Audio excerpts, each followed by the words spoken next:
ગાંધીનગરમાં મહિલા પોલીસકર્મીનો હત્યારો ઝડપાઈ ચૂક્યો છે। જિલ્લા એલસીબી ટીમે આરોપીને અમરેલીથી ઝડપી પાડ્યો।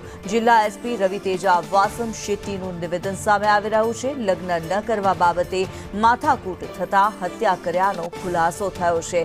આરોપી અને મહિલા પોલીસકર્મી 15 વર્ષથી એકબીજાને ઓળખતા હતા। મોહન પારગી ખાનગી કંપનીમાં નોકરી કરે છે। મોહન પારગીને 4 વર્ષનો દીકરો હોવાનું સામે આવ્યું। આ મર્ડરની તપાસ ગાંધીનગર પોલીસ 8 ઘંટામાં બેડ ઉકેલ કરવામાં આવેલ છે અને અમરેલી પોલીસની મદદથી આરોપીની અમરેલી શહેરમાંથી ધરપકડ કરવામાં આવેલ છે। આરોપીનું નામ મોહન પારગી છે અને આ બંનેની વચ્ચે પ્રેમ સંબંધ હતા ઘણી લાંબા સમયથી। રિંકલબેન મોહનભાઈને શાદી માટે પ્રેશર કરતી હતી અને મોહનભાઈને શાદી નથી કરવાનું એને લીધે એને ગળું દબાઈને એને મર્ડર કરવામાં આવેલ છે। ટાઈમમાંથી એને વચ્ચે પ્રેમ સંબંધ હતું અને મોહનભાઈની બીજા કોઈની સાથે વચ્ચે લગ્ન થઈ ગયું।